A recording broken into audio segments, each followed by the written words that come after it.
NBA insider says Grizzlies' primary motivator in firing coach involved Ja Morant. It's been a few days since the Memphis Grizzlies announced the firing of head coach Taylor Jenkins, and it still isn't clear what drove them to the decision at this time.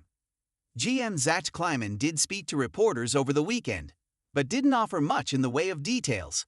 On Monday's episode of the Hoop Collective podcast, ESPN NBA insider Tim MacMahon reported one primary motivator for the Grizzlies' decision: getting the absolute most out of superstar point guard Ja Morant.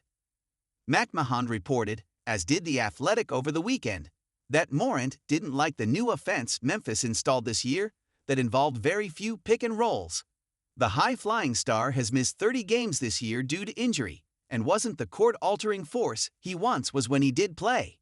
On the season, Morant is averaging fewer points per game than he has since 2020-21, and his 3.8 turnovers per game would rank as the worst mark of his whole career. Thus, the Grizzlies felt a change was needed, explained MacMahon. This decision, to do it now and to move on from assistant coach Noel LaRoche, and to lean back into all the pick-and-roll stuff. This was a decision that was about optimizing Ja Morant, MacMahon said. That was a primary motivator for this decision. There has been noise about Ja being unhappy all season long. NBA franchises often make decisions through this lens. Star players are a necessity to compete for a title in today's league, and more importantly to many decision-makers, get fans in seats.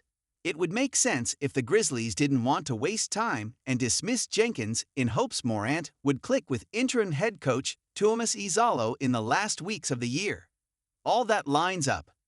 Doing so at the cost of keeping Jenkins in place for a playoff run is the confusing and fascinating aspect of the choice. The postseason will serve as the first judgment on the decision.